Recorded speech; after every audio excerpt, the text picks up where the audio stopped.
Welcome back to the Second Look Hockey Podcast. This is our third episode. I'm your host, David Leo, and of course, I'm joined today with Christian Chiniti. Christian, I don't think we're going to waste too much time. It is the week leading into Christmas. Have you done all your Christmas shopping?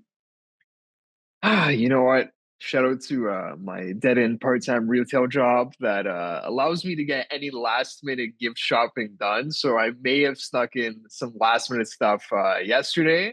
But yeah, needless to say, I got it all done. All the trees are, or all the Christmas presents are under the Christmas tree. How about yourself? Yeah, I honestly, I think I just wrapped it up yesterday. I can't think of anything else that I need. I might honestly within the next like day or two, really gonna cut it close. Uh and think of something else, maybe like for my family. But other than that, dude, I'm all good. On that How's note, your I week, man? think How was your week in oh, general though? Like, how'd it go? honestly, like I'll be completely honest, I really like I like to watch with intent when I'm watching like Leaf games especially, and we had a back to Yeah, back this weekend. We'll probably get into it a little bit, but I was at different Christmas party get-togethers both days. So as yeah, much as I was watching, I was also like not really paying attention to like the story. I like the storylines that are going through, like what's going on. I just like, kind of put my phone on silent, was enjoying the time and, had the Leaf game on. It was more like background noise than it was, yeah. intent to watch, basically. What about you? How was your week? Honestly, yeah, like my week in general was good. Fun as always. Great to get a break in here for the holiday season. A nice little week off coming up here, but busy week, fun week. Same as you yesterday. Kind of the reverse. Had my no over my Zia. We had the game on, but lots of catching up, lots of yapping while it was on. So I definitely didn't pay as much attention as I like to, but obviously like for a good reason, right? I wanted to pose one random question at you before we get into Yeah, it. I go. I throw this at producer Mando. We got a couple of shifts together this week. I had one of these days, I think it was the Friday night. It was a really busy day, and it ended up as like a breakfast for dinner type of day for me. Like I'm like, you know what? We're having scrambled and bacon for dinner. You ever have days like that, or Dude, what do you feel that about i- breakfast for dinner? breakfast for dinner is one of the best things ever. Dude, I Yeah. look forward to Shrove Tuesday every Oh yeah. single year because I know that night as a family we're having bacon, eggs, pancakes, like all that breakfast good Oh stuff. yeah. But what if you want to throw in like a breakfast sausage in there or whatever, like doesn't matter. Breakfast for dinner, I'm such a huge fan of. If we could, I know there's a lot of like diner places and stuff like that that do breakfast for dinner. What a great late night just meal after a couple of drinks, a good Oh like hell bacon yeah. and eggs with a little bit of pancakes, just something to like Yeah. soak up the liquor. It Honestly, you can it can't can beat it. wake you up, but it can also like put you to bed. Like, you know what I mean? It Like it after a couple of drinks, you typically get it. It's like, I'll be honest, typically meals like that just put me right to bed. Like even in the yeah, morning, you need that like that coffee to like charge you back up. Like yeah, that goes hand in hand. The coffee with the meal. If I'm gonna have it for dinner, I don't know if I'm gonna choose the coffee because I know, we're winding yeah, down and yeah. the meals like that will just put me right out. It's funny though But because I don't huge think it fan. goes the other way. Like you can have breakfast for dinner. Can you have dinner for No, breakfast? It you doesn't. can't. It doesn't work. I'm not waking up and eating a plate of pasta, Like basically. yeah, pasta is a no go. Like yeah, No, yeah. not Okay, before like 11. yeah, no shot, What no about shot. like cold pizza though, boys? Any cold pizza maybe in the morning Oh, after a That's night it out? see that's a for me, huge I have a shout. rule. I have a rule. No, nothing with like sauce or stuff before 11 a.m. If it's 11 after 11, I'll Yeah. have a cold pizza. I'll have some cold pasta if that's what I'm in the mood for. But for me, it's typically like before 11, no like dinner related foods. I don't know Oh why. yeah. I'm Okay, picky Because like that. Yeah, 11 that's is fair. like brunch territory, right? So that's where yeah. it becomes acceptable, right? You're in that Yeah. that blend zone. Yeah. No, Okay. 100%. So I just wanted to bring that up. I know it was really random, but yeah. it's Yeah. okay. It's all good. Um, so as I mentioned before, I would say I paid even less, like I paid more attention to the game on Friday, to the Leaf game. I really didn't have too much time for Hockey Night in Canada yesterday, and I honestly, apparently I missed quite a bombshell in the Saturday headlines. And so Elliot Friedman, he gets on TV on his Saturday headlines segment in the second intermission, and he's saying that there's a bit of a rift between. There still is a bit of a rift between JT Miller and Elias Pettersson. I feel like we heard this before, but honestly, through all of that, the Canucks are still sitting in wild card spot. They're not playing. They're playing like more mid hockey, I would say. Like they're more middle of the pack than you expect them. Like last year, were they not for a second top of the league? Like they were playing. They were up there for sure. In their last 10 right now, they're 3-3-4. So there's a lot of points where it's like they could have had them in overtime, shootout, whatever it may be. So they're leaving stuff on the table, right? And I think like that's that frustration plus the off ice stuff now. Yeah, I think they're teetering right now from mid to maybe good. a couple wheels of the 18-wheeler are just off the cliff right now. It's not you're not falling off yet, but you're getting really close to something more explosive going on in Vancouver. Yeah, where do you want to start here? There's a lot. So I mean, I don't know. Do you want to start with PD or do you want to start with the other pieces around PD and JT, and then we kind of work our way to the center? I'm down to start actually away from PD and Miller because I think actually one of my takeaways from just everything we've heard here, and like the PD Miller thing isn't new, but when Elliot Friedman comes and says on Saturday night headlines, that's like putting a stamp of approval on the rumors, right? Because Elliot's not doing that unless he has very good reason. Especially, this is not like Elliot reporting on. He also did like the 2 USHL teams were reportedly approved to join the OHL, but it was disallowed by USA Hockey or whatever. Like that's just like a news story. This is something that Elliot's not touching with a 10-foot pole unless there's reason Concrete behind proof. it, right? Yeah. So, yeah. With that being said, I mean, dude, go ahead. We've heard these rumors since Bruce Boudreau was there. We had heard that this was a big point of contention during the end of Boudreau's time in as the Vancouver Canucks head coach, right?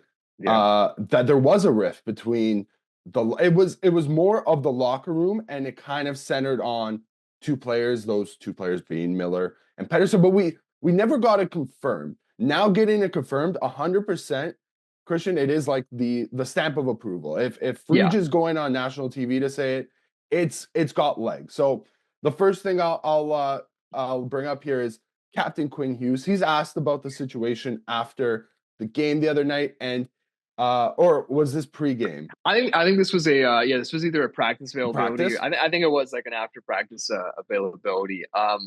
Dude, that guy is like, I just have so much respect for Quinn Hughes. The way that man spoke there, like that dude carries himself so well. I almost think he's almost too honest because he gave credence to these like, listen, I know the reports, and he just goes to PD and Miller like without being kind of prodded about it. Like he almost gave the media too much to work with. But I respect that type of attitude to be like, I'm not going to BS you. Let me give it to you straight. These are my opinions, and they are there's a lot of conviction behind them. So I've got nothing but respect for Quinn Hughes going out and doing that. And this was during the week. This wasn't yesterday. Yeah, so it wasn't like before a game. So I'll just come up with what like a big quote that he had in that interview, and he's like, he thinks it's 100% that it's workable, that they saw it last year, that it's very evident, that they've been going. So he's like, I think they've been going through their own struggles this year, but I believe in the both of them, and I think they're great players and great people. And he's 100% right. There is a world where it's still workable for the two parties and to coexist amongst the team, but it also kind of feels like now that this situation's kind of weighing on the rest of the locker room. So for as much as it might be affecting JT and EP, it's kind of spreading to other guys, and I think that's henceforth why they're kind of in a bit of a rut right now, right? Yeah, I think if this was just between PD and Miller, we wouldn't be hearing about it, right? If it was just Mhm. two guys having disagreements that in their working relationship, because not every hockey player is going to be friends off the ice, but you definitely need to be able to respect each other and have a good working relationship at the rink. If it was just between these two parties, we probably don't hear much. I think the fact that we're hearing about it goes to show, like you're saying, that it's affecting the whole group in the locker room, maybe even management. How else does this get out? Like, I don't know if this is a PD or Miller that's leaking this stuff throughout the, Mhm. like you're saying, basically years. I think this is probably a case where either teammates or Mhm. former management, maybe current management, is kind of gossiping or venting about it. Oh my God, I had to deal with this week. This happened. It's just getting really tired over here, right? And I know you said Mhm. it started like with Boudreaux and that era, and between Miller and PD, yeah, that is when it started. But this has already happened. This is deja vu. We already went through this with JT Miller and Bo Horvat, Yep. right? How Yep. did that end up? How did that end up? That ended up Well, one of with the them's not Vancouver there Canucks. anymore. Exactly. And I mean, this is part of the delicateness of like this situation is we don't know any concrete details of what the disagreements are here. Is this Mhm. just I don't agree with the way that PD plays on the ice? He needs to go harder into this corner or whatever. Is this like I hate that dude?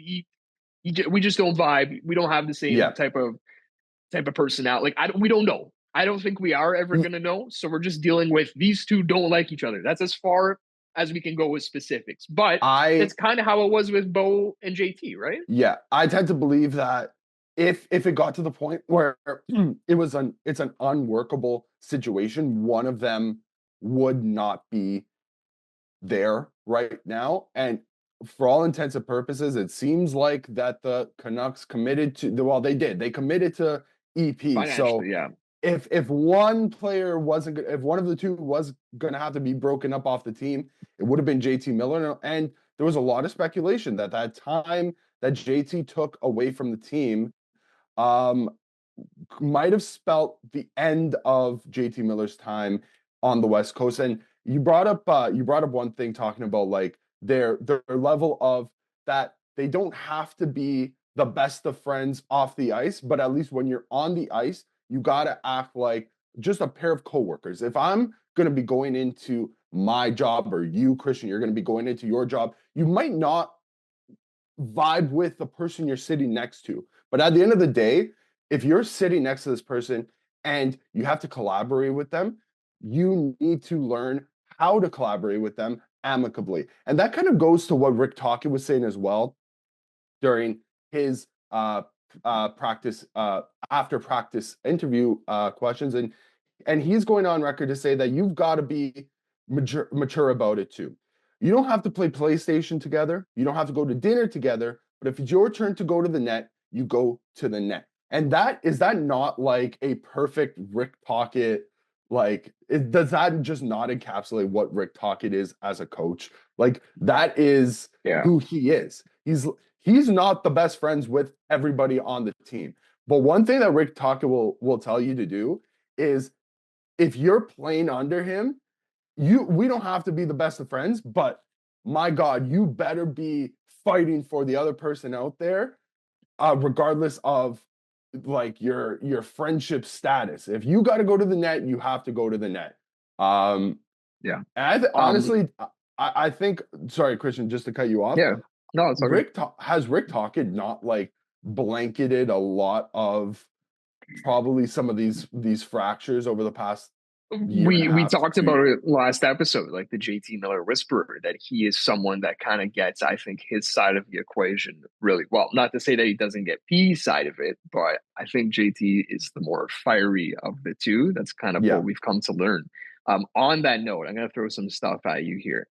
We talked about like financially making a commitment to PD, who's in the first year of an $11.6 million like annual average value on an 8-year deal. This is year one. Of note is he does not have a no move clause yet. His no move clause kicks in next year. So that's I think that's purposeful. If we look at JT Miller's deal, he's making $8 million for, and he's in year 2 of his 7-year contract. He's in his no movement clause right now. It becomes a modified no trade clause, a 15-team no trade list next year. Actually, no, that's actually in 2027, 28. So he's got a couple years until he gets there. That being said, if you're going to pivot between one of these two, I'm actually of the opinion that it would be Petey. I know that he signed the more recent deal, but I am still of the opinion that JT Miller is still performing as the JT Miller we've seen kind of always in his Vancouver tenure. Like, I think he's got 20 points in 23 games. That's actually not the peak of his powers, but Elias Pettersson, since his contract, I'm just going to give you some stats here. This is from a recent Sportsnet article written by Adam Vingan. And it's basically just looking at comparing PD before and after his contract extension. So these are all on a per game basis. Before the extension, Elias Pettersson averaged 1.25 points per game. He's now averaging 0.72 since signing that deal. Expected goals, 0.36 before, down to 0.27. Scoring chances, 2.7 to 2.2. Ozone possession time, 50 seconds down to 42 seconds. And slot driving plays, he averaged 4.2. He's now averaging 2.9. So in a bunch of pretty important offense driving metrics, Elias Pettersson is down since this financial commitment made to him. I think part of this as well is the injuries that he's dealt with, wrist and knee, and specifically like tendonitis, like a more chronic condition involving his knee. That I think that isn't really at the crux of PD's play that hasn't been great as of late, is he's not the same player. He's playing in the bumper slot right now on their power play. That is not where Elias Pettersson should be playing to maximize his value. He's a guy who should be on your half wall, absolutely ripping it home on his patented one-timers that we used to see all the time. And those just haven't been around anymore. So I honestly, if I'm going to trade one, and I kind of get the sense if you look around or if you listen to what people are saying, that Petey's name is thrown around way more than JT Miller's. I mean, we just had a 2-for-1, just a thought thrown out by Frege about Cousins and Byram for Petey, and he stipulated that's just his thought. That's not, he didn't hear that, but I mean, he hears other things that might lead him down that road. Yeah, no, 100%. I don't know if you feel the same way about if you had to choose one where you're going, if you had to trade one, but that's kind of where I'm at. I'll be honest, at the end of the day, if you're trading one of those two guys, you are probably not winning your trade in the short term. And for Vancouver, who has goals, for the Canucks, who have goals to win a Stanley Cup or at least make a conference finals, in the immediate future, trading one of those two, I don't know if that is the best course of action, but it might come down to that course of action, basically, just based on the fractured relationships. Because if you have two guys at that caliber that just can't, for whatever reason, just can't get along together, I don't know if you can go for it. On that note, Christian, do you have anything else you want to say on the Canucks? Maybe I think honestly we just kind of keep an eye on the situation going forward, and maybe it'll just sort itself out. Canucks are the gift that keeps on giving, because it feels like every year they're always, even when they're succeeding, there's still so much drama surrounding them. So yeah, I don't doubt that this is the last time we're talking about them, even just in the near future. So yeah, can give a move on here. All right, and with that note, from the West Coast, we're going to move to the Eastern Coast, the Eastern Seaboard. Whew, it is tough in New York State right now, unless you're a Bills fan, but or Knicks fan.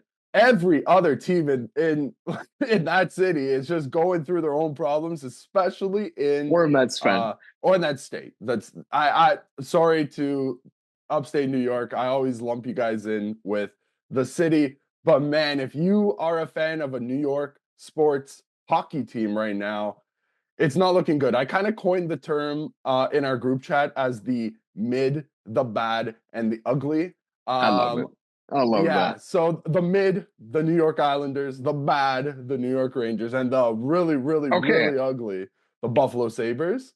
Before we get into details, I kind of want to talk about like labeling which team as which because I had this argument in my head and I didn't know which way to go. So I agree with you. To me, the New York actually, you know what? Yeah, no, I do agree. New York Islanders are the mid. To me, they are They're the just mid. mid. The Rangers are but if you look at the standings, the Islanders are way lower in the standings than the Rangers right now. So if we're just looking at that, Yeah. technically the Islanders are the bad and the Rangers are the mid, but I So, agree, and we can get so into like why. to one thing I'll say is what expectations do we have for all three of those teams? I think that's what constitutes 100%. why they're in those positions. And also, dude, if you're on a 13 game losing streak, it's ugly. So I think That was that one was enough that's for the free argument. Yeah, spot. That's the yeah. free spot. Okay, we'll Um start with the mid then. yeah, we'll start on Long Island. Oh, dude, the Islanders are they not what we thought that they were? Since the Isles have had actually a pretty good run of it under Lou Lamoriello when he was hired in 2018. They've missed the playoffs a couple of times during his tenure. They were bounced a couple of times, but in 2021 and 2022, they made consecutive, sorry, 2020 and 2021, they made consecutive conference finals appearances. And when the Isles are going deep in the playoffs like that, we've seen it before. That's a crazy ravenous fan base. Um, last season they started to fall off. They fired Lade Lambert, and they bring in Patrick Waugh, and he squeaks them into a playoff spot, but they didn't do anything in that. Like that should have been the writing on the wall for that organization. And they went into last offseason just kind of They doing the did same like thing. they did basically nothing, man. Like Yeah, I think they doubled their down on move. their mid. Yes, no, 100%. Their big move was Anthony Duclair, right? And I Yeah, like which is Anthony a Duclair, fine but that's player. not a yeah. Like we're not about to say that's changing the identity of the team or anything. Um, where I wanted to start with the New York Islanders, and this kind of goes against the midness of this team. But did you know that they're last in power play and penalty kill percentage right now in the Yep. entire league? Yeah, Um, yeah. Sources say not good Not to have great. a 12.1% power play or a 64.3% penalty kill. Yeah. Yeah, no, I don't think anyone else is actually down. You got two other teams in the 60s on the penalty kill, Yeah, but I know you Detroit can't have is both. awful, but Yeah, they they're right aren't there. as bad, which They're is saying a the lot. Islanders are 4 percentage points clear of the Red Wings. So yeah, it's not good at all. And like that, everyone loves to say like that goes directly to coaching, penalty kill, and power play because those are things that you can most directly change your strategy on. Mhm. But I don't know if I'm there. I kind of look at the talent on this team, and outside of the like usual suspects like a Matt Barzal, a Brock Nelson, is people are someone that people are really looking at as a deadline chip. You don't have that much pure talent, and I honestly think you're getting excess value out of guys like Kyle Palmieri, who I think is over 20 points. Anders Lee's made a Yeah. bit of a renaissance here. I think he's got 14 or 13 goals. So and Simon Holdenstrom is a younger guy who's producing, but there's just not enough talent on the team. The back Yeah. end is kind of slouching a bit. Like Pelech isn't the same defensive stalwart he used to be after some injuries. Ryan Pulock isn't the same guy, and Noah Dobson. I don't know if I would say it's taken too much of a step back as much as like stagnated, right? Like you Yeah. needed to see him take over. Honestly, I guess it is a step back because he was in the outskirts of Norris conversations last year, and I don't think that's going to be the case. There was a time when he was being pegged as a Yeah, potential Norris. Like he ended up finishing just outside, but there was a world where he could have jumped into that top three. Another player I'd be remiss to mention is Scott Mayfield, who's now signed until 2029, 2030, and they signed him to a long-term deal just after getting ankle surgery, which he missed 41 games for last season. Like he's a sturdy guy, but his minutes are down right now, and he's already like past the age of 30, and he's signed for another signed till 29, 30, like another 5+ years. Adam Pelech is another one you're talking about. Like, if we're going to talk about injuries, he hasn't played a full season since um since he signed his deal in 2021. He hasn't played, like, he's missed 69 man games of the 279 games he was eligible to play in. That's not really great. And then I think it'd be remiss. There's a player that's not on the team that they committed long-term money to in Pierre Engvall, and is he in Bakersfield now? Is that where their AHL team is? He's in the Shadow Realm. He's been banished Yeah, the Shadow Realm. Yeah, he's he's in he's Bakersfield. on the longest Forgot part of Long Island right now. Bridgeport, actually, not Bakersfield. Bridgeport. Bridgeport. That's where Bridgeport. it is. Yeah. That's what it was, a B team. Yeah. So you got his money counting against the cap as well. And it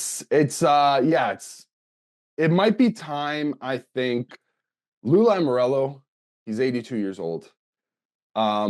He's had I gotta say, he looks great though for 82 years old. Like we had some multiple shots of this dude in the pregame in the press box, and I was like, oh, that's the Lou I saw like with the Leafs, right? Like he's still got some pep in his step for an 82-year-old. Like I just want to give him the little kudos there.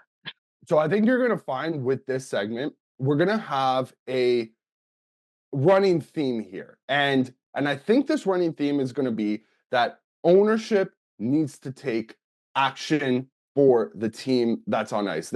We don't want these owners to be meddling, but at some point a change needs to happen. So owner Scott Malkin, who bought the team, he got them from the awful Barclays Center. He brought them to Nassau for a couple of years. They had their couple of conference finals runs, and he also got the UBS Arena built, which by all accounts seems to be one of the best places to watch a hockey game in the NHL. So he's done great on the business side. But for the on-ice product, though, it's been consistently taking a bit of a downturn over the past couple of years, and they're on the precipice of falling off a cliff very soon. And Scott, you've got to get ahead of it. I love Lou Lamoriello is probably one of the most revered hockey minds in history. Like, the guy has been through multiple decades. He's won multiple cups. He's made multiple like cup runs. But at 82, it kind of feels like the game's starting to pass him by. And I know he probably would rather be in office somewhere. I think for Lou right now, getting like a promotion to an advisor role or something like that and bringing somebody else in would be the way to go. The only problem is that everybody that's surrounded with him is a Lou Lamoriello guy. One of the assistant general managers for him is his son. So are you going to kick Lou out to bring his son in? Probably not.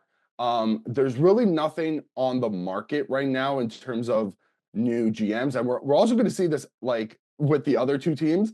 They're in a position right now where they just kind of have to see the rest of the season out and then evaluate their options in the summer, I think, personally. But they're going to have to start pivoting. And I don't think Lou's the guy that you can pivot with. I don't think Lou wants to pivot. I think that feels like the scenario to me here is that they've kind of, I feel like there's probably some agreement where it's like Lou is in the twilight of his career. He wants to spend that twilight of his career trying to put together a winning team. He's trying to make it as competitive as he can. It's not looking good right now, but there's veteran pieces. Like, he's just trying to find that right mix for one more like playoff run, like we said about the conference finals. Like, he's looking for that last chance at that. And I don't think we're going to see, as long as the Islanders have Lou Lamoriello at the helm, see them make that pivot to like a rebuilding team or even just like a retooling team. Like, we've seen a very stagnant roster basically since he's took over, right? I'll push back on like the ownership, not push back, but like the ownership, the Islanders ownership. I almost question how easily they get that UBS Arena built, or how easily they sell that without like Lou Lamoriello's help when he comes over in 2018 after leaving the advisor role he had with the Leafs, bringing in Barry Trotz in the aftermath of losing John Tavares. And they totally transformed that franchise when everyone thought that team, that's when everyone thought they were going to rebuild. Like, oh, got Matt Barzal, you're going to trend younger, and you're gonna rebuild this team properly. And they were like their roster looked like they were ready to bottom out that year after getting JT, and that's absolutely not what happened. And we really still haven't seen them bottom out with that core, as underwhelming as it is since. So yeah, you make a point. Like I don't know if Chris Lamoriello, I believe his son's name is Chris, Yeah. is the next GM of the New York Islanders, and maybe that's when there's some turnover here. But I do think there's credence to the fact that Lou is getting this benefit of the doubt because of the kind of miracle work he pulled off at the beginning of his Islanders tenure. Whether it's really warranted, whether that's the most logical way to go about running your hockey team right now, that's how they're doing it. And there's no doubting like that guy brought the fan base together as much as we had seen. Like the Barclays Center, like we were saying, like that was kind of awful to watch with the goddamn Honda Pilot by the rink side And those just black jerseys, those awful black ugly jerseys, just jerseys. obstructed view seating, just empty seats in general. That was a team that didn't have much life in the fan base, and you cannot question that now. We saw it up close and personal, the team, at least yesterday. As much as I'm crapping on them for like worst power play and penalty kill in the league, like there's still like an Islanders identity there, and that's the only way they're going to have this team be successful and make any type of run this year. But it's got to be by injecting some new life to kind of reinvigorate the rest of the team. Like I think maybe that Islanders identity has gone stale, and it needs some new faces in there to kind of just get some more energy back into the team. From Long Island, we're going to go to the bright lights of New York City. And man, are the Rangers... who have we talked about more in the state of New York, the Sabres or the Rangers? My guess is gonna eventually be that we're gonna be talking about the Sabres a lot more, but the Rangers have had the biggest, like, just complete 180 in the span of what, 6 weeks maybe? They were sitting pretty in a playoff position in mid-November. And since then, have they won more than 4 games? Like, they had a streak where it was like they had lost like 10 of 13 very recently. I'll pull up like what their last what their record is in the last 10, but it's very weird because I almost feel like these guys like put it in the universe that they weren't up to snuff. Like I feel it was that like there was a report saying that the Rangers feel like their record is a facade, right? And that it has been like for basically years that Shesterkin was propping up their just their win record and everything. Producer Mano saying 4-6 in their last 10. But yeah, it feels like ever since they said that, the results have faded away really quickly, right? And so is like Shesterkin's play, like just the entire team, just oh my god. They're definitely the bad of the three. I just want to give a shout out to there was an Athletic article. I don't know who wrote it, but title of it was New York State of Wine. Like just like wine and crybabies. That was just so good. That is a very, very good title. Where the hell do we want to start, Dave? Like the recent trade, or like I guess we work in the present and maybe work our way back. So so I guess we could start with the Kaapo Kakko trade. So Kaapo Kakko was scratched in a game on December 17th. He comes out after and he's like, I'm kind of surprised, and he was kind of frustrated, but he also understood that his play wasn't 100%, that led to the scratching, but that he was prepared to get right back in there and just move on with it, basically, right? And within 48 hours of that scratching, he's on his way to the Seattle Kraken in exchange for William Borgen, who's a 28-year-old large fella. Yeah, he's a large fella, but I would say he's a 4-5 defenseman. I think I that's agree. that's I agree. Like I think people should respect Will Morgan more than maybe they did then they before, act. like The learning the who he the was. Yeah. problem is that William Borgen is not a former second overall No. pick. I think No. that's No. No. No. where No. it comes from. 100%. In the deal as well, the Rangers also got a 2025 third and sixth round picks. Both 2025 picks. Yeah, I mean it's not great asset management. And apparently there was better offers on the table for Capo Caco last year when he was actually playing at a pretty respectable pace. Capo Caco, second overall pick. The expectations for him were to live up to second overall pick territory, but I don't know if his on ice production really led to that label. I don't know if he was ever going to be the point per game type of player that a lot of people wanted him to be. But at the end of the day, I think he still had a fit on this team, especially last year on that kid line with Philip Hedl and Alexis Lafreniere. Like they had great chemistry together, and he was a very, very good fit with those two players. And Christian, where did it all go wrong for him with this organization? This is another guy that like had his injury troubles at least early on, like in 2020 and 2021, 48 and 43 games played respectively. But I think where I don't know like where it went wrong for Capo Caco. It feels like he might have been done dirty a couple of times in the exact same fashion that he was here, like the him getting scratched, and then Lavio talked about like we'll keep the comments between me and him private, and that he Lavio basically said he's like I've scratched bets too, like Jimmy VC and whatever, but like it's not the first time that Capo Caco's been scratched, and it's happened to him in way bigger moments. Like we had Gerard Gallant doing that to him. I think he might have even been scratched in a playoff game last year. Like I'm almost I think he positive was. multiple times in the playoffs this guy has been healthy scratched. Um, yeah, like I'm looking at his just his career breakdown here with his career high of 40 points in 2022-23. That's Mhm. when the Rangers had made I think they went to the conference finals that year, right? That's when Shesterkin just put them on their back in the playoffs. And then last year, 19 points in 61 games.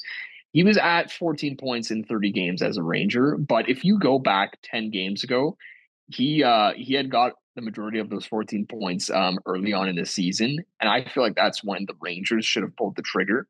I thought I like Kapakaka was someone that I would have moved off of much quicker if I was the New York Rangers. I was never like the biggest fan of his game. I remember chatter of maybe he could go number one because Jack Hughes had a down year in his draft year. But listen, like, he should be better than he has shown as a Ranger. Um, I don't disagree that the Rangers have lots of faults here in how they developed him. Maybe throwing him into the fire. It's not the first time they've done it. They did it with guys like Vitaly Kravtsov. That was another one Mhm. where they just totally Elias bungled his Anderson. development. Elias Anderson's a great one. But Kapokak was an NHLer. I just think that they screwed up the timing here. They really screwed up the timing on when to make this deal. Yeah. Will Borgen, like I said, I think I like him more than most. Like right-handed, large defenseman who is maybe ideally slotted as a 5 on a championship team. Mhm. Is a in isolation, that's a good player to get back in a trade. But like you said, it's the context of it's a former second overall pick in Capo Caco.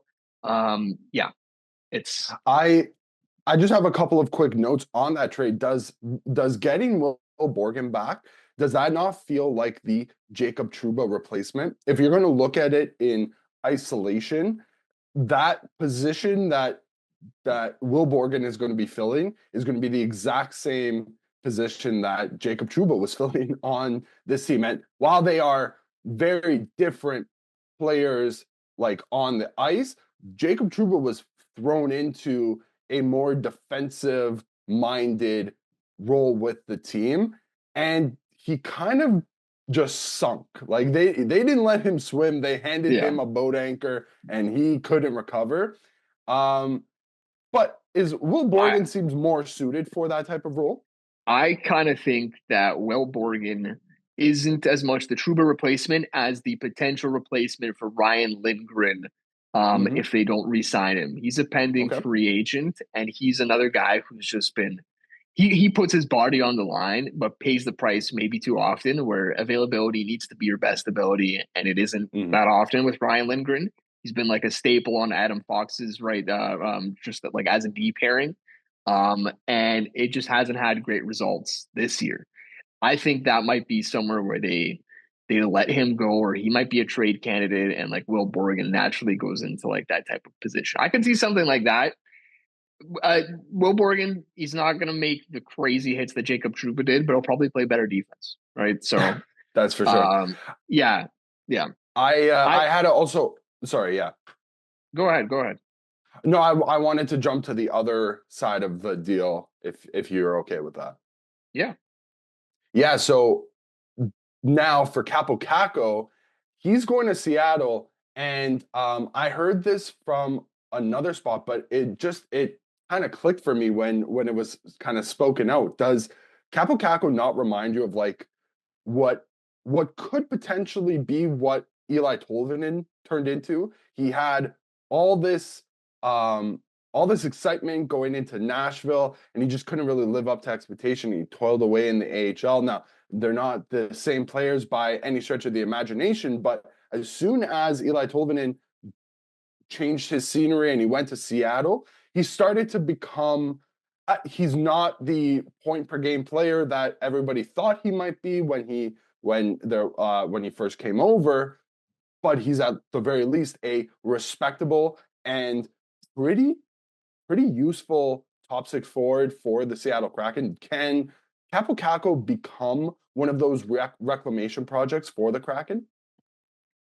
I think it's 100% like worth the swing. I'm just pulling up their daily face off here. They have him right now on the first line with Jared McCann and Matty Beniers.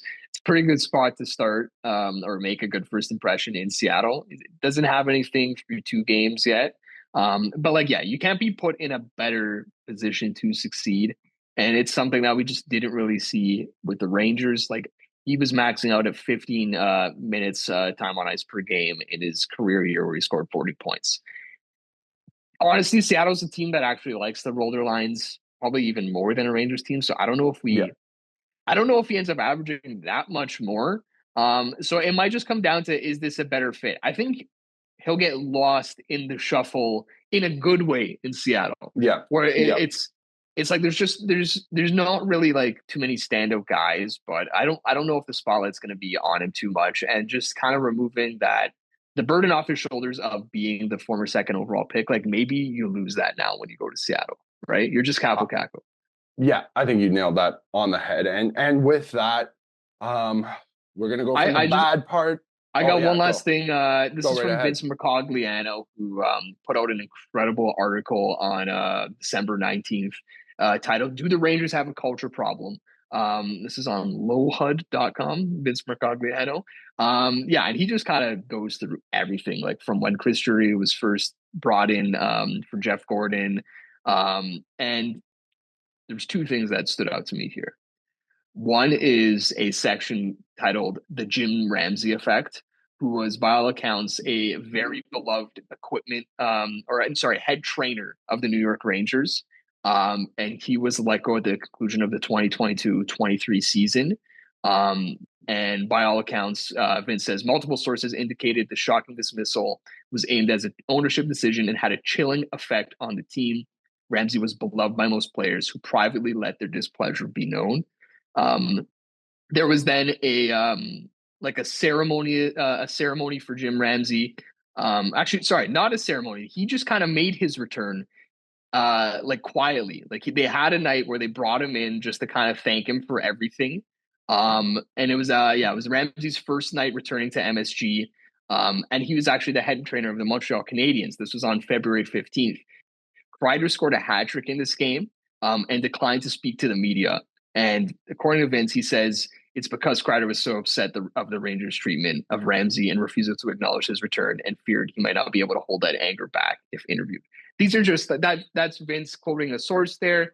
This is an absolute fact, but that is one thing that stood out to me very, very clearly. And another one was more of an MSG wide thing. So obviously James Dolan, the owner of Rangers and New York Knicks, basically had to put out a memo to the entire organization saying that like PR people are not allowed to interact with players in any which way after someone in PR had like a dinner with a player. Like I just think, and apparently, like players are very much not happy with these or happy with this either. Just saying that, like you have to have a relationship between the PR people and just really all the support staff that goes into a sports organization to have it run like a well-oiled machine.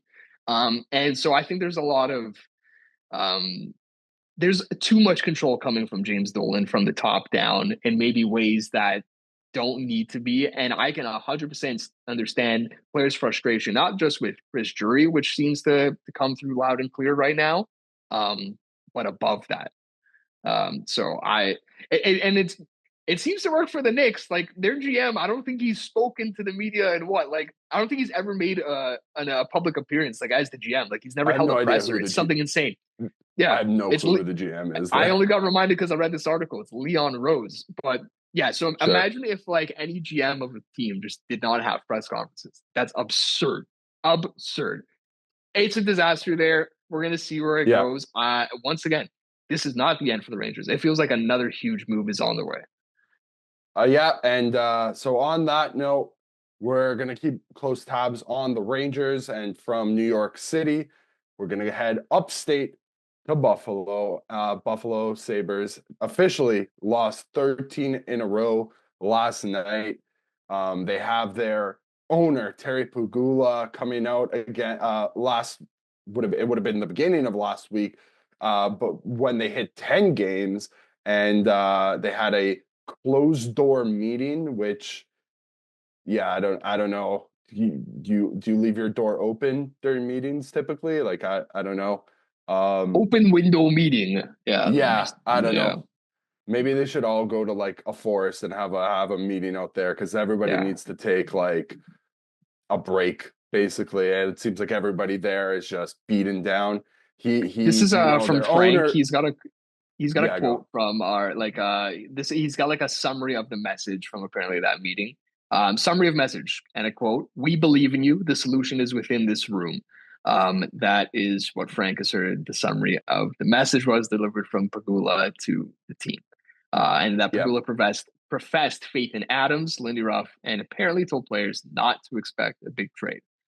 So, and Terry Pegula was then repaid with his trust in that entire team by getting beaten down by the Montreal Canadiens, like immediately right after. And it's not a good look in Buffalo. Like, I don't even think we could spend too much time, because it's like, what can we say about the Buffalo Sabres that just hasn't been said? It's so bizarre. This is the point I wanted to make. It is just so bizarre to see two teams. Maybe we could also look at the Rangers and Knicks for this example as well. But it's so bizarre to see one team just be so miserable under their owner, and the other team in the city that's also owned by the same owner, being the Buffalo Bills, being one of the best teams in the NFL. They're maybe the height of their era right now. Yeah. They are right, like in the middle of a Super Bowl. Like they could be in the middle of a Super Bowl run, and I hope to God it happens as a Bills fan myself. But it's so crazy as being a Bills fan myself, and I kind of feel partial to the Sabres as well. Like I want them to do well. We know how good it is when the Sabres are good. It's a better league when the Buffalo Sabres and their fans are excited, because I know what it's like. I've seen the Bills fans get out in droves. They quite literally 60,000 people packed Highmark Stadium a couple weeks ago against the San Francisco 49ers, and they were partying, tailgating at 9 a.m. for an 8 p.m. kickoff. Like they have some of the best fans in the league, and that team just consistently punches them in the mouth. It's actually a like it should be a study done. Like there should be studies Yeah. done to say like how are people still fans of this franchise? Because what else do they have? They have their sports teams. They love their sports teams. I can't even stress it enough. I'll say it like 20 more times to get this message through. And everything's gone wrong. Like what has gone right? The list of things that have gone right is so short. What's gone right for them in the past 13 years? They win draft lotteries and it doesn't lead to anything. But yeah, they Right? win draft Yeah. lotteries, and what happens with them? It's They like the ship them monkey out to paw. The Vegas. monkey paw just curls and curls and curls. Yeah. Yeah. The psychology thing. So like two sides of that. How do you think like Terry feels about it? Where he's got like these two teams.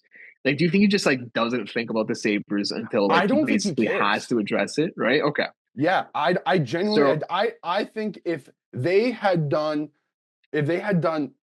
3 separate like 7-game losses, like you lose 7, you win, you lose another 7, you win, you lose another 7, they'd be in the same position that they are. But I don't think he makes a visit. I think once it hit, obviously because it hit double digits and it became talk of the town, it finally got back up to him, and he was kind of forced into a situation where he's like, well, what do you guys want me to do here? And I don't know if that's the best way to go about it. And it almost feels like too like he's being too passive about it, because it's basically like it got back to him and he went and made his visit and basically said, guys, I can't be bothered right now. The Bills are on a run. Let's just kick this can down the road. I like you guys. I brought you here for a reason. You can do it. And they very can't.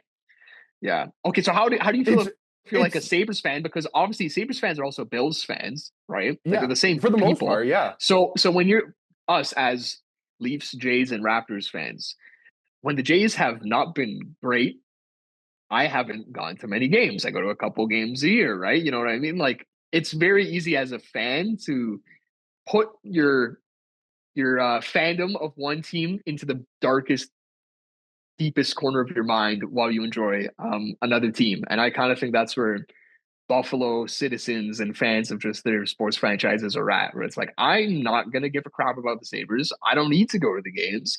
I've got the Bills. Right? Yeah, 100%. Yeah, I think it's a different story if the Bills aren't where they are right now. And make no mistake about this, the Bills were exactly in this exact position close to 20 years ago. Yeah. So, like, obviously that's under different ownership. Like Terry Pegula and the Pegula family, they came in and they were going to change Buffalo sports in general. And they did. They made that change. I am grateful for them for putting the right people in position, and they've succeeded with that. But it also feels like they neglected the Sabres, a team that they that they kept in the city because MLSC was going to come in with a consortium, including John Bon Jovi, who's from the area, and they were trying to move that team to Toronto. Imagine if that had happened. Imagine if I'm getting it mixed up. They were going to buy the Bills. But they were also going to buy the Sabres as well and move them. I don't think it was going to go to Toronto, but it was going to go somewhere else under that one umbrella. Imagine if the Buffalo Sabres just got plucked out of Buffalo, right? Like that is a lifeline in that city. And everyone always brings up like the Sabres or Buffalo is one of like the top 3 markets consistently, like the NHL Stanley Cup watching ratings. It's always like Stanley Cup team number 1, Stanley Cup team number 2, Buffalo Sabres, who haven't had a team in the playoffs for 14 years, right? Like there is so much love for the sport of hockey. And I think that's what makes it like that much more crazy that you have hockey crazed fans in Buffalo who are borderline turning against the team because of how bad it is. Real quick, we can move off to the Sabres. Let's go. I'm getting depressed talking about them. If you had to pick one guy off of the Sabres squad, like that's reasonably available or potentially available, like let's take Dahlin off the. I'd say take Dahlin, Owen Power, and Tage Thompson. And Tage, yeah. Take them off the market here. Like, who is the guy that you pluck off this roster for any given team? For me, honestly, like for the Leafs, I don't know if he fits the Leafs, but I just want him on the Leafs for some reason. Is Dylan Cousins? They call him the workhorse from Whitehorse. It's great, man. Um, he hasn't been playing well, and against the Leafs, I don't know if you saw, but there was a couple of goals against. Not a direct result of his play, but he wasn't doing himself much favor. But I also think that's down to the whole situation. Like I don't think it's just him. For some reason, I've been partial to Dylan Cousins. I like the way that he plays, and I would love to see him on the Leafs. And honestly, he might be one of the first people out the door. So there's a chance that he's moving. He's on the move. It probably won't be to the Leafs, but we could see him on the move. So Oh, that's a how huge about shout. you? Like to me, to me, it's either Cousins or like Alex Tuck. I think Alex Tuck is Oh just like yeah, a perfect fit too, right? that guy is a. We talk about Yeah, it. We've talked about it before. He is a the he's got the passion hard, the goal scorer. Sally. Yeah, The yeah, hard Sally, yeah, dude. That's if 100%. if you are in the playoffs, you want him to score just because you know his Sully is gonna It's getting like it's fired up. it's gonna Yeah, be so electric that it's gonna power the Eastern Seaboard. 100%, bro. hundred Yeah, percent. I agree. Well, that's the mid, the bad, and the ugly, Dave. Yeah, that is that. I have a fun thought here, boys, just on Buffalo. Producer I know we're Mando. running long, but how different does this organization look if 2015 Bill Daly doing the draft lottery turns it around, and instead of Edmonton winning the lottery, it's Buffalo, Buffalo. deservingly so, as last Well, place I takes will on tell you Connor one McDavid. thing. They didn't want the organization didn't want Jack Eichel there from the start, and it began on that very day that you're talking about because they were so close to getting Connor McDavid, and they had to settle for the next best thing. And to everybody else, we knew Jack Eichel was a fantastic player, and the Buffalo Sabres, they neglected him right from the start. They who was the G? Oh, it was Botterill. At the Botterill. time, Yeah, he had a sour look on his face. What does that say to Jack Eichel?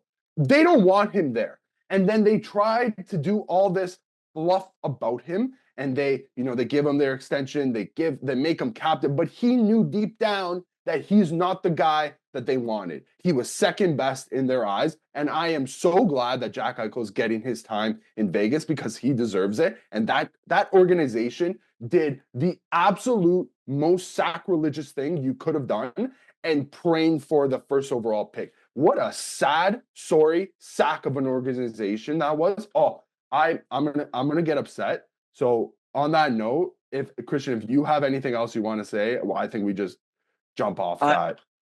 I just to say that, man, that you said like maybe deservedly so that they should have got Connor McDavid. They tanked so hard that it might have been disgraceful that year. That I don't know if they might have just had karma hit them that year. It would have been Yeah. tough. No, Yeah, you're right. And the yeah, fact that that was a tough one.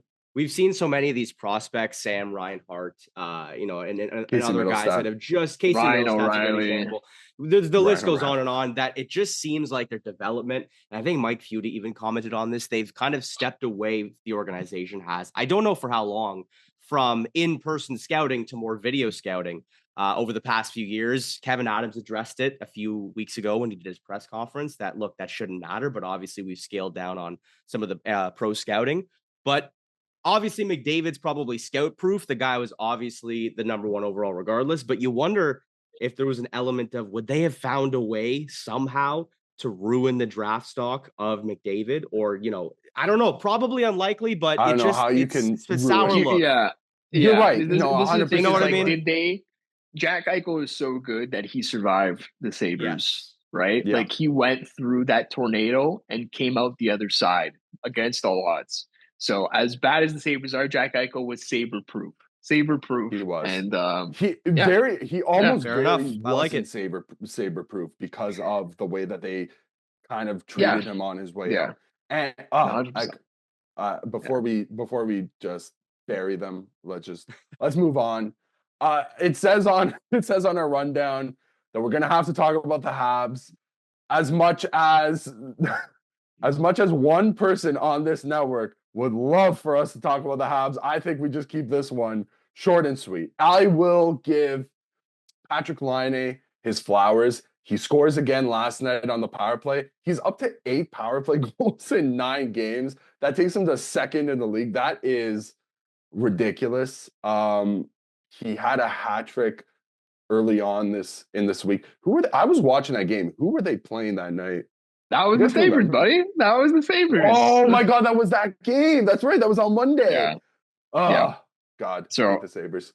I wanted to bring up 2 things about Patrick Laine, and I had seen these back to back. I thought they were like on the same day, on the same night. They weren't, but I still think that this applies.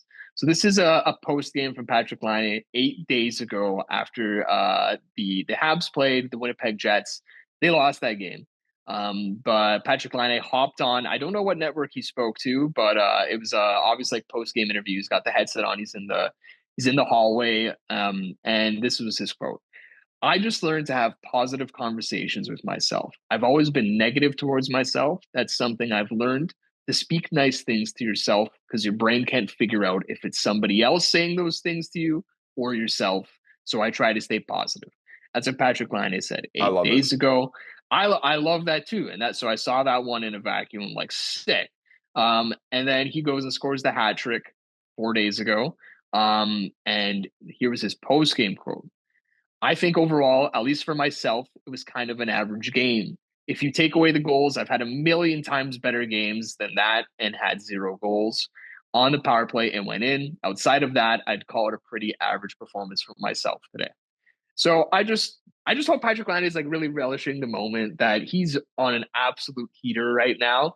And just remember that advice that he gave just 8 days ago to stay positive. Like after a hat trick game, I think you should glaze yourself a little bit there. Like it's okay. I think he's just being like really humble there. It's a really mature response. But I'm enjoying the Patrick Laine renaissance as much as it's tough to see like on a Montreal team. And listen, he's right. Like he's firing them in on the power play. Like anytime you're tying, I think he tied a record of like Guy Lafleur. Anytime you're doing that in Montreal Canadiens history, that's worth applauding. I just hope he gives himself more applause for kind of just rifling them in the back of the net. Like you watch these 8 goals in 9 games, it's a lot of the same stuff, but my God, if it was that easy, everyone would be doing it. So obviously he's got that. He makes it look easy. Towns like that, they make it look easy. And he did that early on in his career in Winnipeg when we had the very brief Matthews versus Laine debate. So I don't know. He's putting himself maybe back in the conversation as a one-day Rocket contender, right? Let's say that. Sure. We'll see how long this lasts, but that's all I had on Laine. And then I'll make it really quick on the trade that they made. They got Alexander Carrier in exchange for Justin Barron. I'm just someone who likes Carrier. I was definitely looking at him as like a Leafs option last year at the deadline. So I just looked really hard into him. And the conclusion I made is that he's basically a younger right-handed TJ Brodie from when he signed his contract with the Leafs. Obviously didn't end as well for TJ Brodie, but I just think he's a really solid ad for the Montreal Canadiens at $3 million for 3 years. They had just signed him to an extension, the Predators, instead of trading him last year. I think that's a very shrewd move by Montreal, which is something that I say too often. And a lot of the times it actually hasn't worked out as well. Like the Newhook deal, we'll see where that ends up. So not everything ends up rosy. Well. Kirby Dach, like these are all trades that everyone kind of liked at the beginning. But I like the Carrier ad. I think it raises the floor of the Habs blue line, makes them honestly older than you'd think. And just the Nashville side is that's $2 million that they shed in that trade. There's something else coming in Nashville, right? Like I think that's a cap move for something else. So keep an eye on that. That's all the Habs stock we got to do. Yeah, on that note, honestly, the Habs have had a good run of it. I'll give credit where credit's due. They've had a pretty good couple of weeks, and it's very easy to have a pretty good couple of weeks when there's three other teams in your conference that are just completely fallen out of it in the mid-York conversation that we just had. So it's good. They've jumped out of the Atlantic Division cellar. They clowned on the Sabres. It's going right now in Quebec land over there and with the Habs. And on that note, we're going to talk about Canada and the NHL's favorite team, the Toronto Maple Leafs. Everybody, did we didn't get to it last week. Was No, it because they hadn't they announced it hadn't yet. announced the timeline. So he Craig had came in and said day to day for Stolarz, day to yes, yeah, day, but day to lo day. and It's behold, 4 to 6 crazy day week day to weeks. day for them means month to month, basically. Yes, Anthony Stolarz, he's out 4 to 6 weeks. They called With a up pebble Dennis in his Hildeby. knee. Yeah, that's crazy. Yeah. They called up Dennis Hildeby early in the week. Then Hope that for the started against the game, Sabres. It was an adventure. yeah. Against the Sabres though on Friday, they called up Matt Murray, his first game in what was it, 600 days? 628 days. Yeah. Yeah. That's So ridiculous. Yeah. more comeback kudos, man. Like that guy gets all the kudos in the world too. And he was obviously like really appreciative post game. And he got the belt. He was loving it. The boys are loving it. He had an all right game. He had a Matt Murray game. Feels like I've seen that performance before, but totally deserved. And like he's gonna probably get some more starts here in the next 4 to 6 weeks, right? Yeah, 100%. Well, they sent him down right away, but I believe that's just due to paper, like It's apparently like delaying how long it would take to, or like delaying when they'd have to put him on waivers eventually. I see. So yeah, Okay. paper move, not nothing of consequence, but yeah, they had made a paper move, sending him down, recalling Dennis Hildeby, but that'll probably be reversed here fairly soon. Yeah, and yeah, in his game that he won, so he also plays in his first game. He gets his first win in over 600 days, and honestly, he let in a couple goals where it's like like it looked like the Matt Murray that we saw at the end of his first stint with the Leafs, but he also held the fort for the win. Is that he battled? Yeah, is that more just the team around him kind of like galvanizing together to win it? It for was him? also, I mean, granted, it was the against Buffalo. the Sabres. Yeah, it was against back the to Sabres. the Sabres. There's the caveat. Yeah. Yeah, no, but I think like I think the bar is maybe actually this might even be too high of a bar. I was gonna say Martin Jones last year. That actually might be too high. That's very high. Martin Jones had a great run. I'm trying to think what's the bar for Matt Murray where it's like give us this and we're happy with it. I think just give us more of what we saw in the first start. Like just battle. If he can have 900. Like a 900 play in the games that he's in, that should be good enough to at the very least keep the game close. If they lose the game, it's whatever. As long as you don't get shelled, I think that's got to be the bar basically right now. He's got to limit you got to have that one. You got to have that one goals to one a game. Yeah, which is still it's not ideal, but he did. So that's all I've got on Matt Murray. You want to talk about who else went down in that game? Yeah. So the Leafs announced on Saturday after the game, on Friday, that Austin Matthews would be out for the game Saturday night against the Islanders after re-aggravating whatever injury he has against the Sabres. And everybody, I will say this. I was watching that game on Friday, and as soon as I saw the cross-check, who cross-checked him? I forget now who it was. Do you remember? I don't. There was 2 cross-checks. Actually, there was. So I'm thinking of. I'm thinking of the one was Cage. In front of the net. Okay, I don't know who it was in front of the net. Producer Mando's on it, but the first one was he was in a board battle, gets knocked down. And then he's still in the offensive zone. I think it was Cage who rocked him, and that's why Morgan comes in to fight Cage, right? So that was the first one. And gets walked. But a draft versus I don't know what you call Morgan, but yeah, that was pure courage from Mo there. I'm trying to remember who it was in front of the net too, because that was late in the third. That was the one for me where I was like, I saw him go down, I saw him wince, and I'm like, panic. That one left the mark. And I believe in my heart of hearts that's where whatever injury it was, if it was maybe the ribs, maybe it's his back, who knows? We can only speculate, but that's where I was like, he's hurting, and we kind of had that idea that he was hurting. Listen, I'll say this: I keep him out for that game against Winnipeg on Monday. let him have his Christmas. Honestly, I couldn't care less if he doesn't get back until the New Year's and they just give him the time. I really couldn't care. Dennis Gilbert, that's right, the son of Rod Gilbert. I'm just making that up. That's who cross-checked Austin Matthews. That's a real tough look from the Sabres because we have no idea who Dennis Gilbert is. We normally know everybody. Dennis Gilbert, the most forgettable person potentially in hockey. No, and I watched that game way too 94 close games to played, 94 games played, 15 points. Yeah, good Gilbert, good for you, bro. He is very close to getting his NHLPA pension. Good for him. Hopefully he gets it, and then that's it for him in the league, because I don't know if he's going to be up here much longer. Yeah. Do we want to talk about the line of Nick Robertson, Max Domi, and Bobby McMann?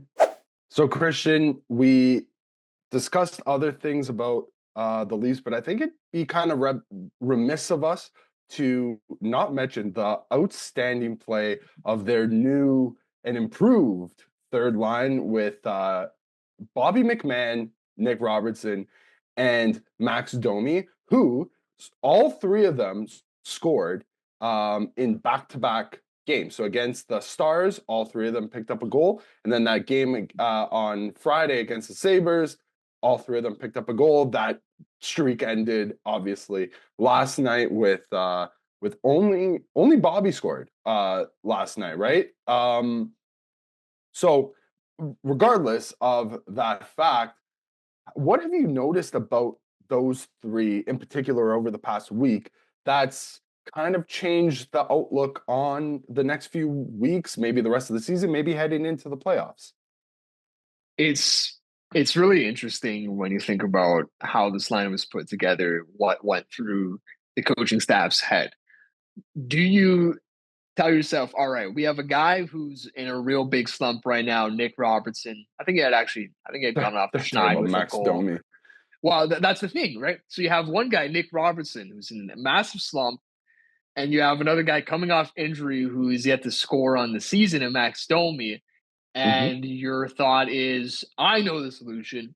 Put them together. Like it's a really backwards way of thinking. Also pair him with another player who's coming off of injury, and Bobby McMann as well. Yeah. So it makes zero sense on so many levels, and yet here we are, and my God, it looks like one of the best lineup decisions of the year, right? I'm looking at this line and their success, and I'm almost crediting them on an individual basis. Like, I don't know if it's as much some chemistry that we've unlocked, just the right playmaking, the right amount of playmaking, right amount of this or that. I almost look at just each guy saying to themselves, I've got to do it here. And you have three guys in that spot where Bobby McMann had so much momentum, has the injury, needs to keep it up. And he has. Max Domi, the exact opposite. Nick Robertson, same idea. They all have so much on the line individually that when you put them together, you just get this dogged effort out of them on every single shift. And I was looking at a lot of their shifts in that Sabres game and just looking at every single play. And then you were just seeing something that you weren't getting out of all three of those, at least on a consistent basis. You were seeing it. Like Nick Robertson was battling in that Sabres game. And like we've already used the caveat, it's the Sabres, but Nick Robertson hasn't dug in like that on other teams as well. And just the confidence in Max Domi's shot. Like, as much as he is a natural playmaker, I do think he deserves a lot of credit for having very nice mechanics on his shot. Like, I look at the mechanics of his shot, and I honestly think they're more sound than like Mitch Marner's. Like, there's a nice fluidity to Max Domi's shot. And it's surprising to me. It was surprising that he hadn't scored a goal before he went down with injury. Like, he was visibly forcing it on net. And at that point, maybe that's when you start losing your touch. But I've always thought that Max Domi should shoot more, just because it feels like it's way more of a weapon than he lets on. I don't know what you're seeing from these three, but I almost credit them just individually. And just the whole is more than what each part should add up to. Yeah, no, 100%. I think the biggest thing for at the very least, this is for Nick and Max. I don't think Bobby really has struggled with this, but it's the confidence. It's the confidence to use their shots. We know what Nick Robertson's shot is.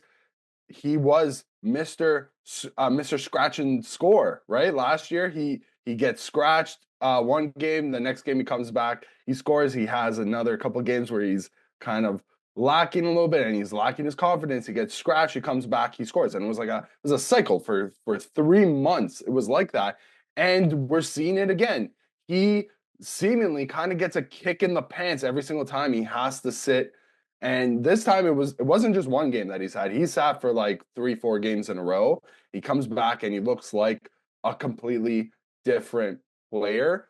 And I think it really just comes down to confidence. Max Domi, out of everybody on this team, he needs like a bit of a trigger man sometimes.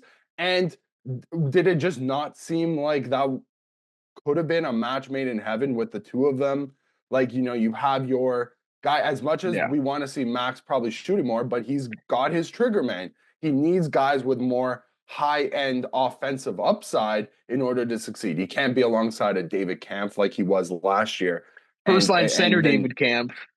Well, yeah, that wasn't a good look either. I just wanted to throw that in there. I know you called it like a match made in heaven, but yeah, I just go back to it's a match made in hell. Like this really should not have been the logic that led Fred Berube decision, but that's why it's so cool too.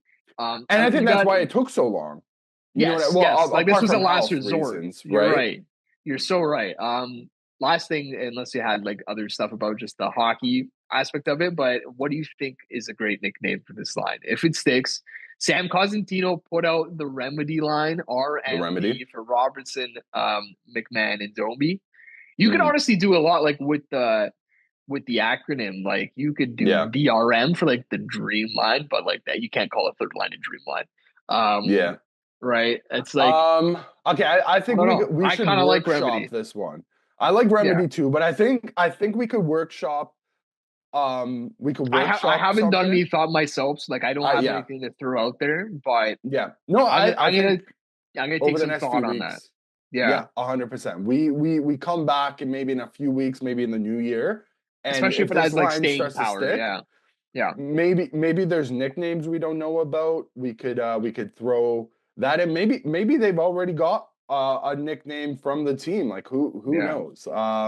We can. That's definitely something that we should definitely come back with in a couple of weeks. Hopefully it sticks. Like if it sticks and we come up with something that would be awesome. And I'm sure everybody's just so pleased to talk about the Leafs and listen to us talk about the Leafs, and we could do this for another hour.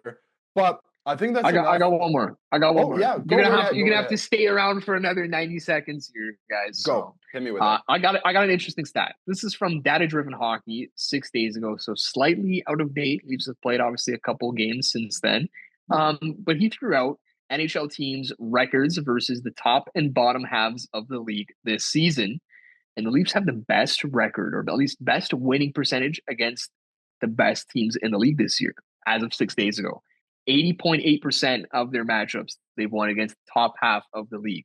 On the flip side, Leafs are 26th in facing the worst teams, so bottom half teams. And I guess that would have it actually wouldn't probably have went the down. Sabres plus the Islanders lost plus out, right? It's a wash, so like they're probably like it's a wash, yeah.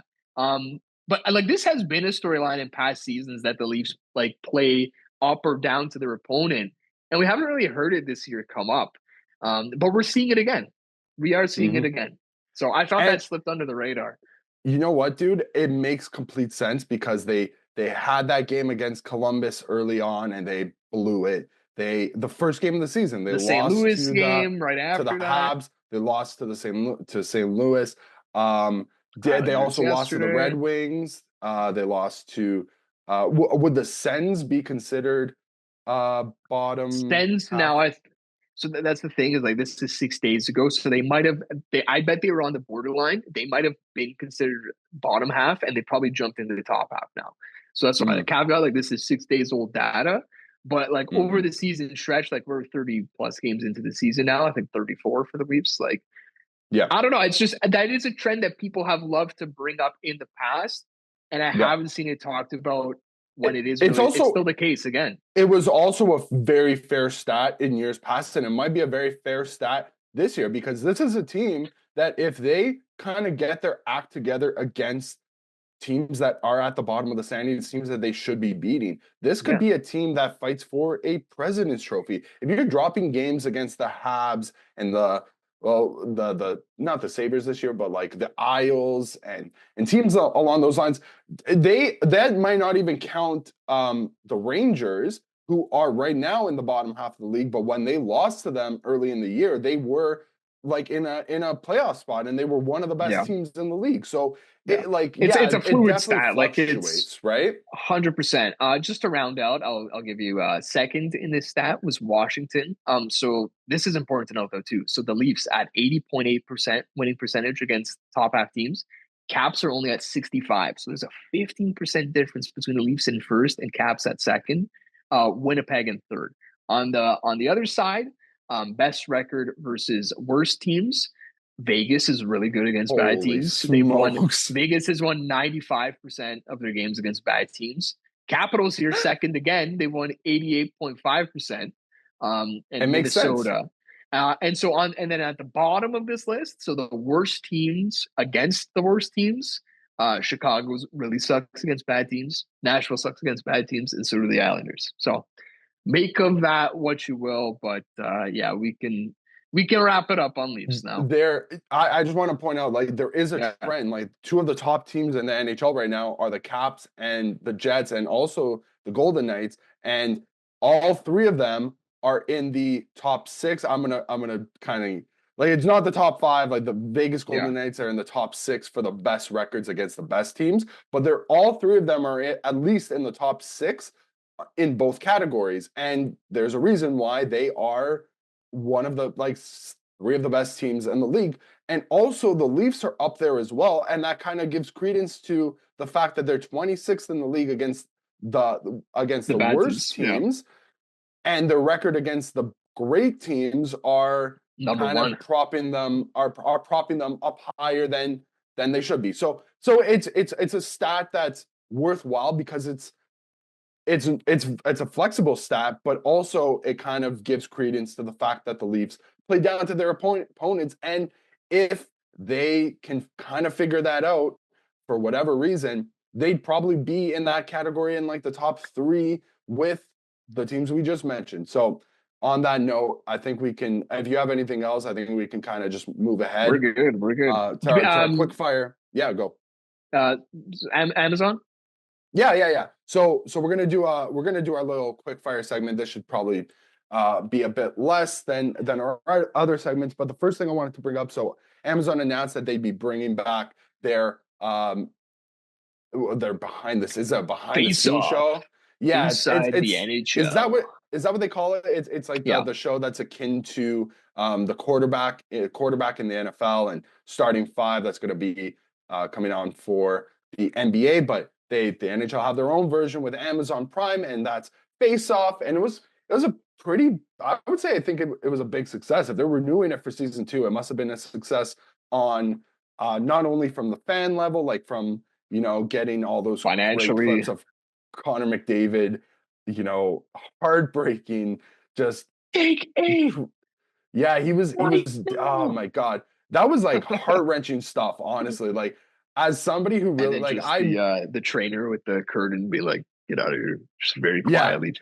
It's that was some great television, honestly. Like, just for that alone, it made that whole show worthwhile, and it's stuff that we've been asking to see for years. So Amazon, they renew it for season 2. A big there was the one episode where they featured Matthew Tkachuk, and there was a lot of time spent with Matthew and Brady and their dad Keith Tkachuk's and their relationship. And immediately when I found out that Brady Tkachuk was going to be one of the episode focuses heading into season 2, I was like, it's like you shake hands with each other, because it's like, that is a perfect person. That might be like one of the first episodes. So I thought it'd be funny if we brought up who we think could be featured in season 2. So we had, I think it was 6 to 8 players. We're not going to go I through can, all 6 to 8. I think we just go with like yeah, one each. yeah, yeah. If you want to do that. I've got a couple. I've got like 2 or Okay, 3 to go. throw out there. You give yours, and then because I have one Sure. that I think should be, and if they don't do this, because it's so to just preface this, it should be like the camera should be following them in the new year, and then it's going to be coming out for next fall. Yeah. So it's going to be Same the rest of formula this as season. last year. Yeah, and Yeah. the only reason why they couldn't get cameras out until March. That's why the whole show, it started in early March, like Trade deadline, yeah, playoff. the trade deadline, ramping up for the playoffs and then into the playoffs and so on. They're at the very least going to be able to get cameras on the ground in the new year. Yeah. So we're going to see like maybe some. I think like Sens right now, like if you had Brady Tkachuk with cameras around, they're on a 6-game win streak. Like now is a great time to have cameras. Perfect time to go for sure. I think it gives enough time where it's like you can capture the roller coaster of NHL season, because there might be teams that do great things in the playoffs that could be in a rut right now or like early next year. Like Minnesota right now is in a rut. Okay, so I do. If you have multiple people that you want to see, I've got 3. Do you mind if I go first? Because I don't know if you're going to take this person. Go for it. The one player I want to see is Alex Ovechkin. He's coming back. Oh, hell yeah. In the new year, hopefully, and it's going to be the big push for the goal chase, like the goal record chase. And how awesome would it be to see Alex Ovechkin hopefully eclipse the goal record within like, oh man, if it's the last game of the season, he eclipses the goal record and you see all the celebration and the Caps are like, they're flying and they're going to be going into the playoffs for potentially one of the last rides of Alex Ovechkin's career. And then you get the post celebration and reaction from the locker room himself. Yeah. Oh my God. Imagine like seeing like whatever day, like if he did break it, like they just follow him the entire day, like from when he wakes up, what he has for breakfast, like his entire day routine leading up to scoring the goal. Like it'd be the goal. Yeah. Frame that in diamond, man. Like, yeah, 100%. Yes. That's an awesome one. Do you have other ones, or was that I had other options, but as soon as I like did my list, I was like, the only one I want to see 100% is Ovi, and that's just because he's on my fantasy team right now, and I can't wait for him to come back. He was on such a hot pace. I'll say this, like, I love Ovi. That's a great shout. Amazon's got to be pushing really hard for that. There's no way they're not. All right, so I got 3. Okay, go. I've got a selfish pick, I've got a curiosity pick, and I've got a he's got to be there pick. So my selfish pick, this feels weird to frame it like this, but Anze Kopitar. Why the hell is Anze Kopitar my selfish pick? Because for some random reason, he has a really good relationship with Lando Norris and McLaren's F1 team. So I'd love to see some type of behind-the-scenes crossover between Formula One and the NHL. That's a really niche thing, but it's really weird seeing like ice. Yeah, drive on the ice. I don't know what the hell you call it. Frozen. I don't know. Another workshop name. But yeah, Anze Kopitar is a selfish pick there. I'm curious about a guy like Martin Necas. No one really. I don't like. What do you know a lot about Martin Necas off the ice? I've got nothing. All I know is that he is one of the top point getters in the league this season. Exactly. That's honestly about it. So let me learn about Martin Necas. I like it. And lastly, this guy's got to be there. They got to have Matvei Michkov. Like he's got too much personality and just the dynamic between him and John Tortorella. That's got to be there. That's got to be there. So those are my 3. If there was like other like room, I think you'd want to see some of the top the next generation of prospects. Like I don't know how entertaining it would be, but like you probably want to get like Bedard in there. But yeah, Yeah. like imagine a whole episode surrounded like around Macklin Celebrini. I know producer Mando would love a Macklin Celebrini 24/7 like I access. I heard he wants Timothy Liljegren to be featured in this, and I'm good. It'd be Uh, ridiculous if he wasn't, actually. yeah, Yeah, Mando, you're right. what I you think so got? too. You got some names for No. this? Those are all really good names that I actually didn't think of besides Bedard. So I also had three. One was the obvious pick at some point, and that is Bedard. Not this Mhm. year. I'm glad that they probably didn't announce that he would be a part of the group this year. Not making the Four Nations roster, a really tough start to his year. And obviously, Chicago being in the position that it's in, you're probably not going to get the best Bedard takes and For sure. enthusiasm. But he obviously is. He was in that commercial earlier this year with the NHL. And it wasn't a secret that they obviously wanted to grow the youth, where they were like, oh, you know, kids these days with Crosby at the end, that did really good numbers. And he's the face of the NHL. So eventually he will be in there. I know the NHL would like to have him. The one that I'm really curious about, if we're going to follow a similar formula, Christian, to you, would be like a Nikita Kucherov. I mean, the guy, Ooh. like, I'm just thinking of obviously 2021. You saw a lot of his press conference after beating the Canadians in 5 games, calling everybody out. He's drunk. Obviously, that wouldn't necessarily be the case this year. They might be like, okay, maybe we can't get this guy a little bit off the rails, but maybe you do because it's growing the He game. seems like a fiery personality, Yeah. though. 100%. Yeah, You know, like, that's a great pick. Yeah, I feel like, and obviously a dominant player, losing Stamkos this year, he's still putting up like ridiculous video game numbers. I would just be interested to see his Mhm. perspective, especially from a Russian side. And then Mhm. I think the one that should be this year, or you know, at some point, is Jack Hughes. You had Quinn last year. Very similarly, how the NHL did, or sorry, how Amazon Prime did the 2 players per episode. I think last year they had Quinn. I don't remember who they had on his episode, if that was the Matthew Tkachuk one or if they had like Jack Eichel or was Swayman, but they did the 2 Yeah. per. So you could have Brady Tkachuk and you could have Jack Hughes. And the reason being is that The other brothers. the other brothers. Yeah. And Yeah, Jack that's Hughes, a great idea. right? With the Steve Valaket comments earlier this year, the Instagram hockey, it could be like a conversation. Jack Hughes is it's funny because I think if you see him outside of the media, he does have a lot of personality. But then once you Yeah. throw the camera on him, he's like he'll actively be like, this is a dumb question. Like, I'm just not going to. So it's just really interesting, his dynamic, but you could tell he's got some swag to him. I think he's made for the behind the scenes stuff. Like, I think he Yeah. would enjoy it. I think he would enjoy it. Yeah. Yeah, so those are the 3. But I like all the names thrown out there. Ovechkin wasn't even on my radar, but like it should be an obvious one. Like, Yeah. especially You know we didn't even mention, and I just looked at like who was on it, like just to remind myself who was on it last year. Like Austin Matthews. Like, you remember that guy? Yeah. Like, Yeah. I don't know. yeah. I don't know. I mean, maybe in all Leafs, like Matthews and Marner, like they give both. me the going to Germany episode. Obviously, that's not happening. No, please don't. Please don't. Yeah. I just realized he hasn't done it. Crosby's the other guy, but I think he's like so veteran where he can be like, thanks, but no thanks, right? Yeah, I'm out. Yeah, no, 100%. Yeah. I don't think a show like this is tailored for Sidney Crosby.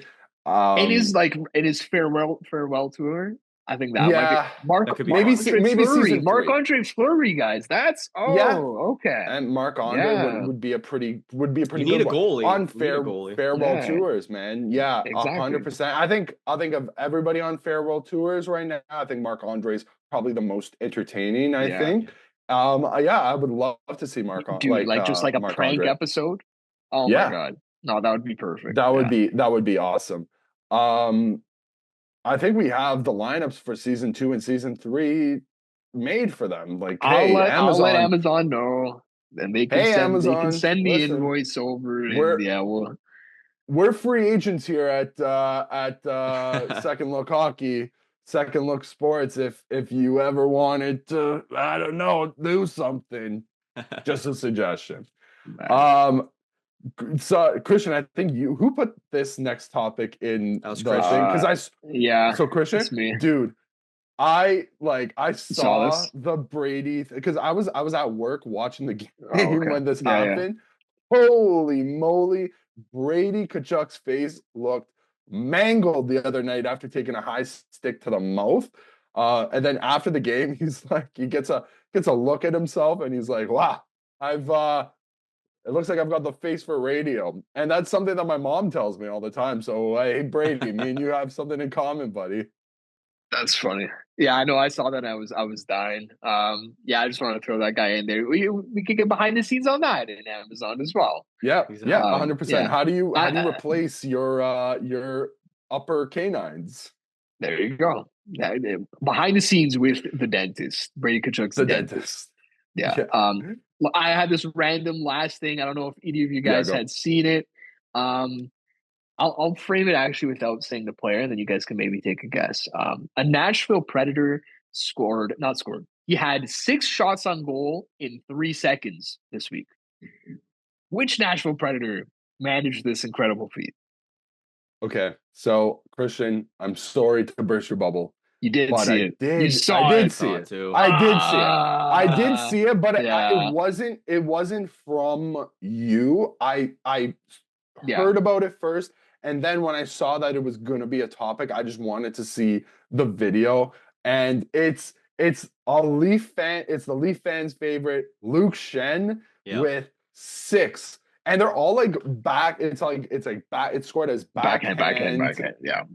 It's a backhand like off like whatever. Like Yeah. it's such a funny like video. He gets 6 chances in very like in tight against Just whacking at Shesterkin and someone's the pad. Rangers. Yeah.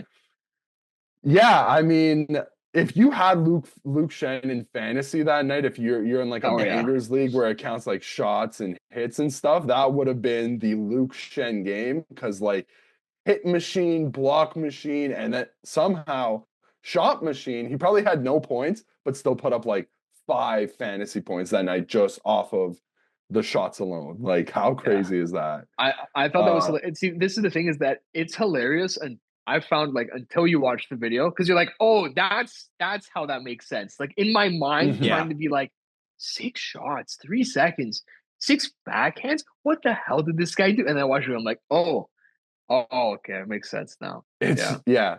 It's it all it's clicks. as like I wanted to say uninteresting, but it's like it's not uninteresting. It's like they're just It weak all little depends on the backhand order you. tappers. Yeah, like if you watch the game and then saw Luke Shen had 6 shots in a few seconds, you'd be like, oh, yeah.